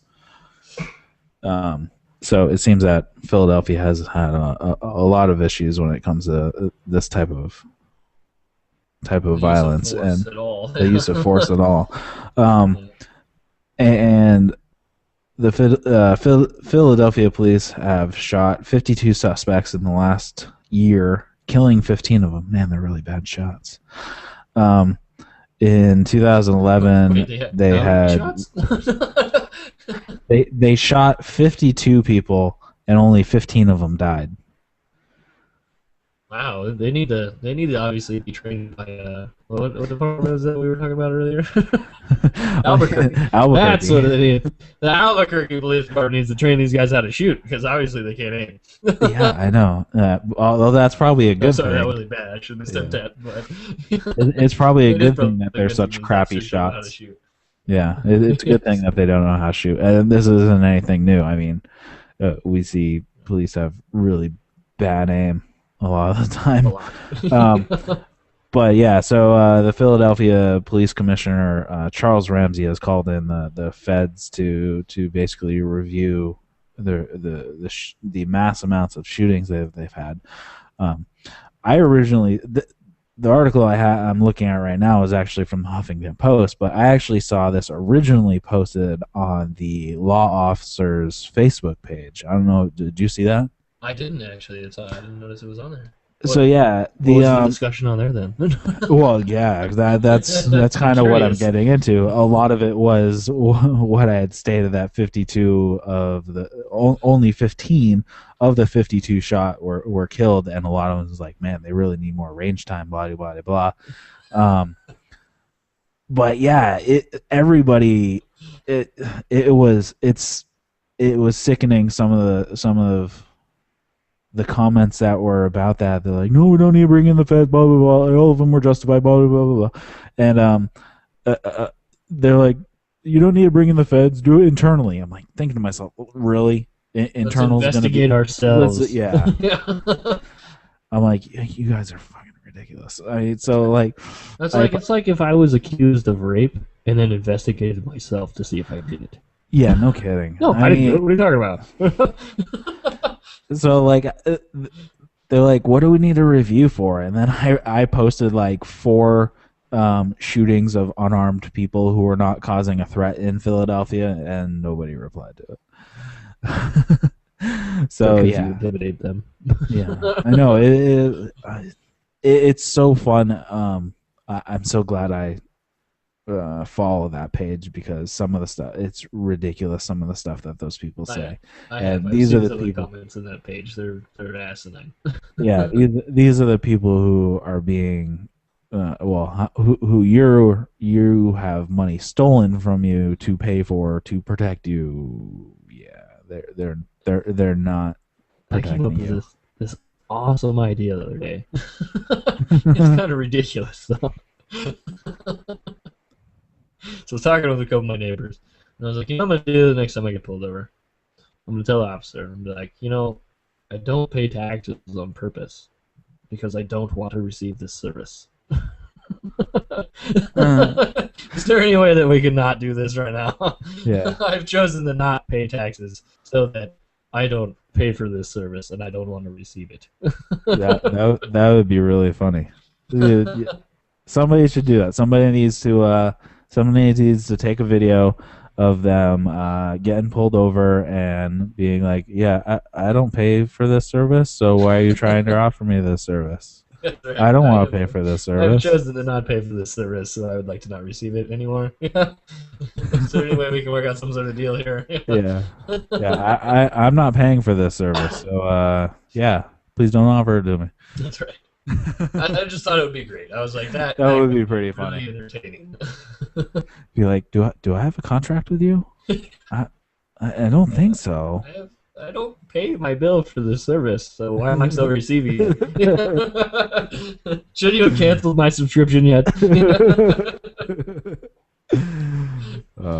just thought it would be great. I was like, that could be really entertaining. Yeah. Just to see the remark you get from it. The response that the officer gives could be very entertaining. Yeah, I hope the prominence of like all the checkpoint videos that have been coming out lately. A lot of people have been, just screwing with the people at checkpoints. I really hope it starts to get bigger and we see more and more of these, and more people try out these funny, funny ideas. That's funny right. ideas. How can we screw with the police today?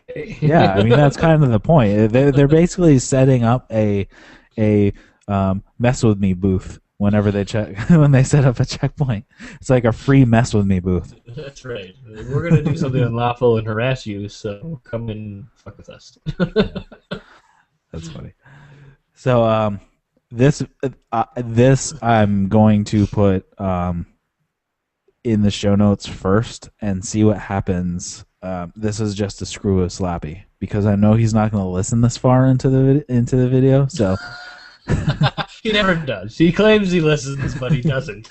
We know he doesn't. I'm going to put this story first in the show notes and see if he comments on that specific story because I know he's not going to actually listen this far. And I'm just going to put the headline up.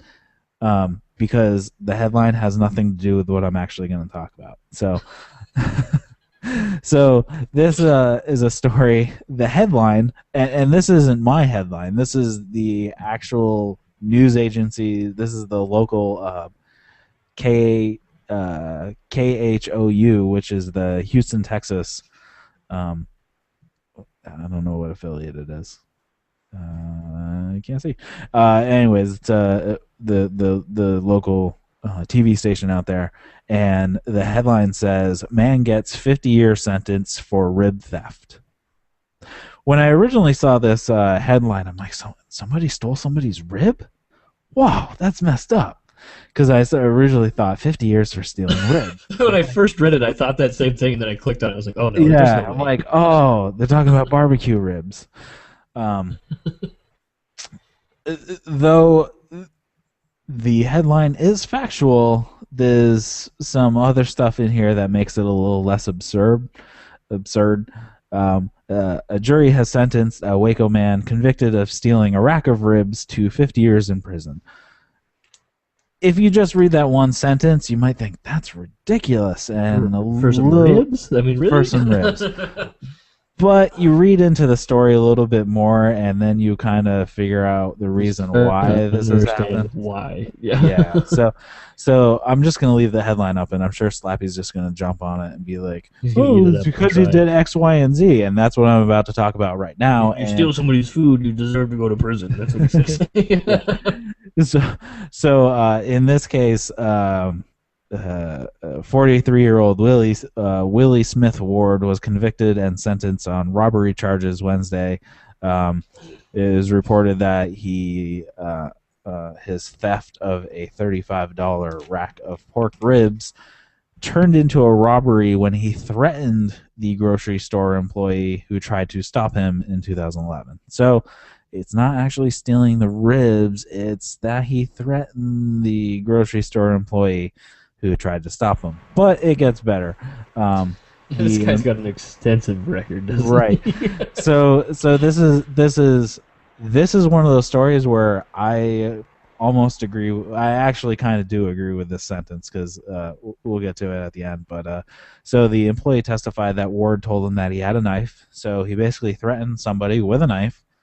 Even if you don't have it, if you threaten it, you're still threatening somebody. It's intimidation. Yeah. Right. So, but here comes the thing that the jury recommended that he be sentenced under the habitual criminal. As a habitual criminal, he has previous felony convictions for burglary, attempted robbery, aggravated assault, leaving the scene of an accident, and then possession of cocaine, which I don't really care about. But and then four misdemeanor convictions, 2 including theft. So this guy is not exactly a class A citizen, right, and he has committed crimes that had victims, burglary, attempted robbery, aggravated assault. Yeah, those all have victims. And then this latest one where he threatened somebody with, threatened that he had a knife.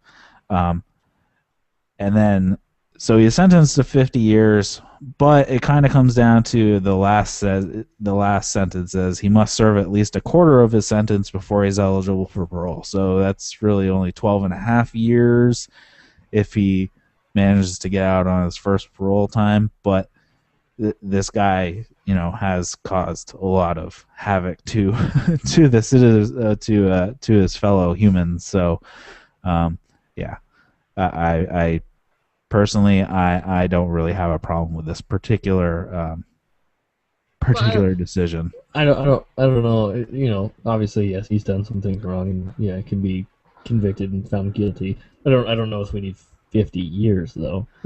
Yeah, well, I'm going that serve at least a quarter of it. That's 12 and a half years. I don't disagree with the fact that he needs to obviously. That's not too bad. Do some sort of something.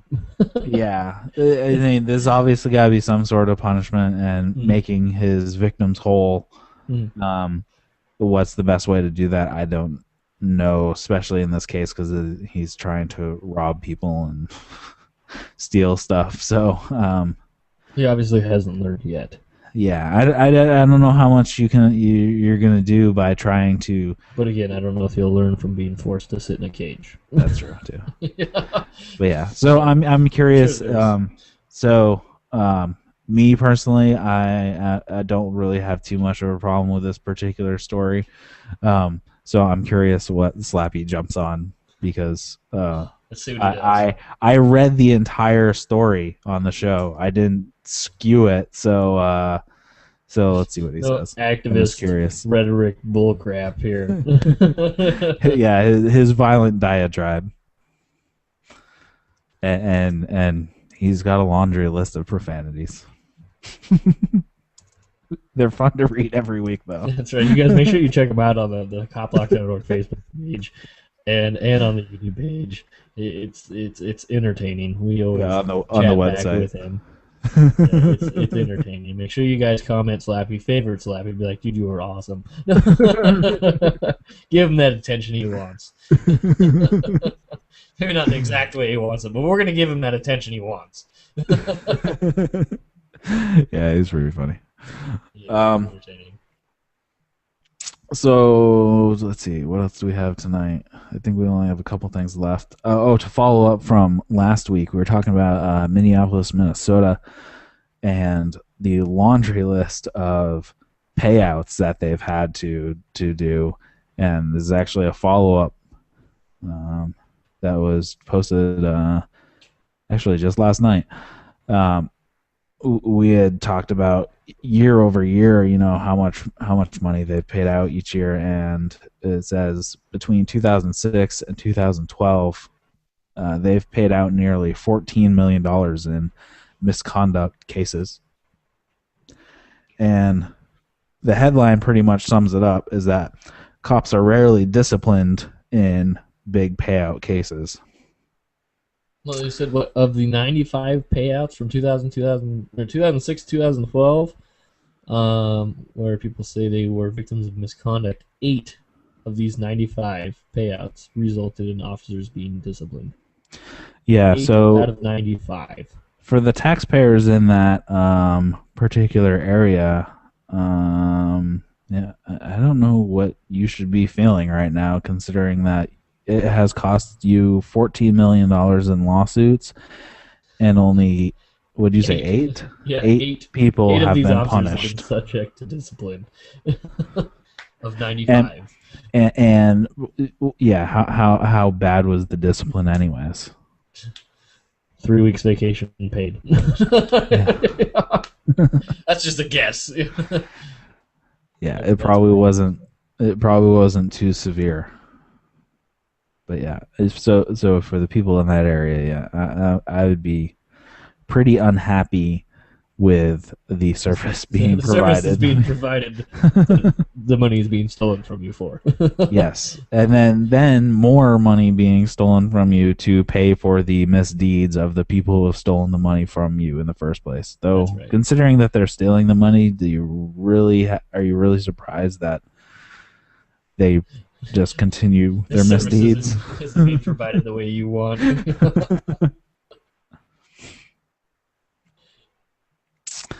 Yeah. So, and then I think do you have anything but after this Miami shooting? No, you're not. Okay. So, this is our last thing for the night. A man who was hit 115 times by police gunfire in Memorial Day shootout never shot at the cops. So, this I don't know what. This is 2 years ago. So 2 years ago, Memorial Day weekend, 22-year-old Palm Beach man Raymond Hersey, on the Memorial Day weekend, was in a firefight. Oh, this is a weird how they. How does one call it a firefight if he never shot at the cops? Yeah, so so it says ever since the police unloaded 115 rounds into the car driven by Raymond Hersey on Memorial Day weekend 2 years ago, a firefight that wounded 5 bystanders and was caught on video, which you should go check that out. A key question has been answered. They left out answered for some reason. Has been answered. What triggered the onslaught of the firepower? Police waited days to announce they'd found a gun in Hersey's car, but did he start the barrage of firing with the cops? Newly released lab reports strongly suggest that Hersey never pulled the trigger. He tested negative for gunshot powder residue on his hands. So, yeah, he didn't actually fire at the cops, but they shot him 115 times and injured 5 bystanders. Yeah. So. Yeah, so you got the fact this gentleman now never fired his gun. The police unloaded 115 rounds at him. 100 of these rounds hit his vehicle. The other 5, obviously, 5 bystanders. Yeah. They were injured. So at least we know that the South Beach, Miami police officers have some pretty good aim. Out of 100 rounds, only 5 extra people hit. That's not too bad. Yeah, it says the lab report contradicts the then chief Carlos Noriga's story. After police found a Beretta 92F in the back seat, he said, "We were told that he discharged his firearm. Now we need to confirm with ballistics." But of course, now the lab report says he never fired a shot. So yeah. So they said that he was trying to run down officers with his car, and using a vehicle as a weapon is considered significant provocation for police to fire in most cases. Yeah. So, so I guess at The that point, justification for it is the fact that he was trying to run people. yeah. So at that point, I guess the gunshot doesn't really matter. At that point, if he was trying to run people down. But still, 115 rounds. Yeah, I know. Okay, so no wait, I did that wrong. 115 rounds, 100 into his car, so that means 5 bystanders, 10 random bullets. Yeah. Alright, Or still not yeah, that bad though. yeah. That's a lot for, and that I mean that's one of the that's just like a incident that happened up here in Cleveland a few months back where they shot like 137 rounds into a car, killing two people, Yep, I remember that one. and all the gunfire was police. I don't understand why they need. I mean, really, even if you have that many cops, that means I know, everyone unloaded and probably reloaded and unloaded again. I know that's what I was doing the math. I'm like, there are 12 people on scene. They shot 137 rounds. So somebody There's probably reloaded. there's probably a, yeah, somebody yeah, pretty much somebody unloaded at least, like, I would say probably at least one person didn't fire their weapon, and at least one person at least emptied their weapon. It's like, wow. Hmm? What do you figure? Will they get like 7 to 9 rounds? Well, I don't know what they're carrying. If they're carrying 9 millimeters, they're probably carrying like 17 rounds. Well, I mean, in one magazine though. Yeah, that's what I'm saying. So you're telling me your officers carry around 17 bullets in their one magazine? Yeah, my Springfield XD9 holds 16. Oh, okay. All right. Yeah, and that's a standard service side, so I'm assuming they're carrying a Glock that probably holds at least 12, at least 17 plus one, so they're carrying 18 loaded. Okay. Okay. Yeah.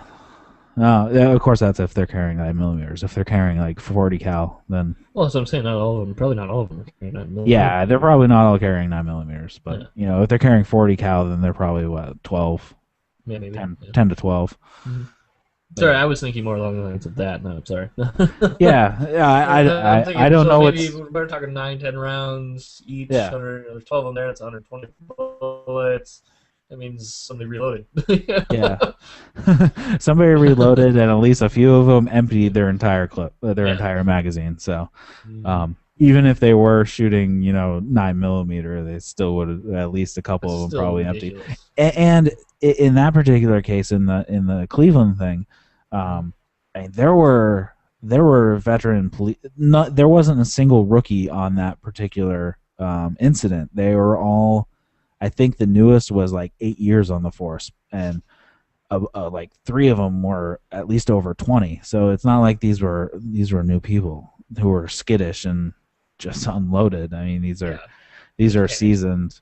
Yeah. So that story was just completely insane. So, but yeah, this is just kind of another one, but this is out of Miami in this case. So, yep. Another incident where police fired over 100 rounds for a single incident at one person. Yeah. You figure they would have stopped shooting after they shot like 2 rounds. If everybody around them had shot 2 rounds. Yeah, why do we need to keep going? Yeah, exactly. Well, we have to hit a couple bystanders. Oh, of course. We gotta hit 5 bystanders. All right. We didn't take somebody down that didn't deserve it. We're not finished. I know we gotta hit the NYPD's record of 9. Yes, yes. We need to be sued We're for slacking. hurting someone that didn't deserve to be hurt. We must waste the taxpayers' dollars. We need that budget next year. So I think that wraps it up for tonight. Like so. Yeah. So this is like I said at the beginning, this is our last episode our last regular episode on YouTube. We'll still do the interviews that we've been doing. Those have gone over pretty well, and it's been great to see what's going on all around the country. Like you said, we talked to the ladies last night from Missouri and Kansas, which was really nice to hear what they're doing. We talked to Dave from DC the day before that. We talked to Carlos Miller last week. This is all going to be posted up in tonight's CopBlock post that I'll do for the show. But yeah, we want to keep those rolling. I don't know. Do you know if we have anything lined up this week? I don't think we do. Not not as of yet, actually. So, do you guys want? Get a hold of us. Let's talk. Yeah. So yeah, I don't know if we have too much scheduled for this week or even the week after that. The week after that, I'm actually moving to New Hampshire, so we probably won't get any interviews that week. But yeah, if there's anybody available who wants to talk this week between now and next Wednesday, that'd be great. Um, yeah, so we are moving to fprnradio.com June 12th, so that will be next week's episode. We're moving to Wednesdays at 9:30, which is going to end up being our regular time at that point.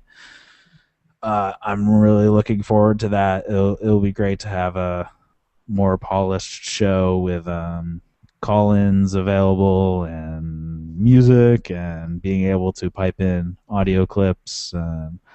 Yeah, it'll be nice to move over to that, to have a more audio oriented show.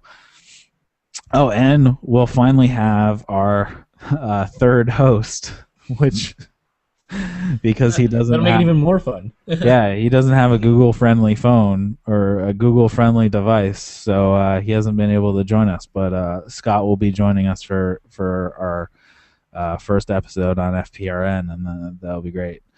I think you guys might enjoy that because we've all done a little hangout privately together, and it's good times when the three of us Yeah, are together. he's a good guy, and you can hear him. Well, I think they're going to be taking a break after tomorrow night's show, but he's on Harrisburg Liberty Alliance, the show that's currently on FPRN at 7 o'clock tomorrow. If you want to check him out, he's a good guy. But yeah, I think they're going to be taking a break for a little bit once the schedules kind of change up next week. We're taking over a slot that a show is currently in. They're going to be moving to Saturdays, so Scott's going to be free, so he's going to be finally joining us, and that should make for a good show. But yeah, next week is going to be our first episode on FPRN, and I really want to make it huge and get the largest live audience that FPRN has ever seen. So if you're hearing this now live, you don't know this yet, but we'll be putting out. We already have an event page set up for it, but then we're going to be putting out on the main CopBlock Facebook page, and hopefully we can get some momentum from there, and we can bring tons of listeners to FPRN and show that FPRN made the right choice to bring us on board. And yeah. Yeah, so make sure you guys join the event, like it, share it, spread it. Let's make this huge. Yeah, so that will be great. So next Wednesday at 9:30 p.m., which is going to then become our regular time over at fprnradio.com. And I think that's really all I have to say right now. So yeah, fprnradio.com, fprnradio.com, fprnradio.com. Share, share. Yeah. They got some good shows on in there, and we're going to be the show that's before us is Anthony Antonello. Silence is Compliance. He's an interesting cat, so if you want to listen to him before our show, it should be a good time. It's entertaining. I've listened to it. It's good. Yeah, he is he is very entertaining. And then the show that is in the time slot that we're taking over, Line of Fire. It's a firearms show. They're moving to Saturdays, but I highly suggest you listen to them because they are hilarious. Yeah. So go check out FPRN Radio, not just our show, but the other shows that they have over there. And if you really want to support the show and you have a product or service you want to advertise, there's a advertise tab on their page now. You can go over there and inquire about advertising on the show, and that kind of really helps us out and helps the network out as well. So yeah, if you have something you want to promote, go ahead and go over there. Their rates are awesome. So yeah. I think that's it. So Did you want to talk about any of the things we have going on that we're trying to accomplish right at the moment? I don't know what we're trying to accomplish. What are we trying to The, accomplish? the swag we're trying to get going.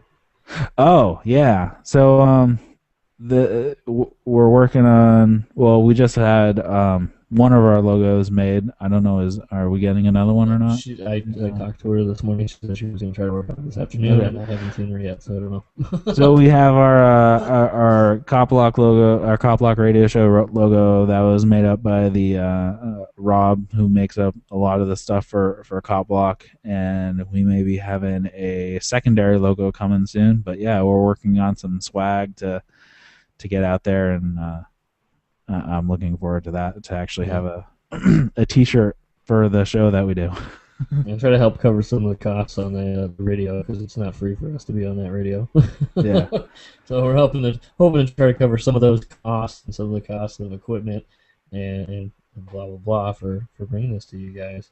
yeah, Not looking to try to make any money or anything. This is all going to go towards the show. yep. So hmm So yeah, hopefully, moving over to FBRN is going to help us out and get a larger audience, and we'll have it in podcast form in an an audio format, so you can download it to your device of choice and listen to it later if that's your thing. It'll make it a lot easier, so you can just take it and go, and you don't have to have an internet connection to hook up to YouTube or anything like that. So yeah. So I guess that pretty much wraps it up. So yeah, we'll see you next Wednesday at 9:30 p.m. over on FPRN Radio. My name is Eric. You can find me over at freerockpress.com and ohiocopblock.org. And with me, as always, was Adam from Spokane Cop Block, and you can find them over on Facebook. So yeah, everybody stay safe until next time, and remember that badges don't grant extra rights.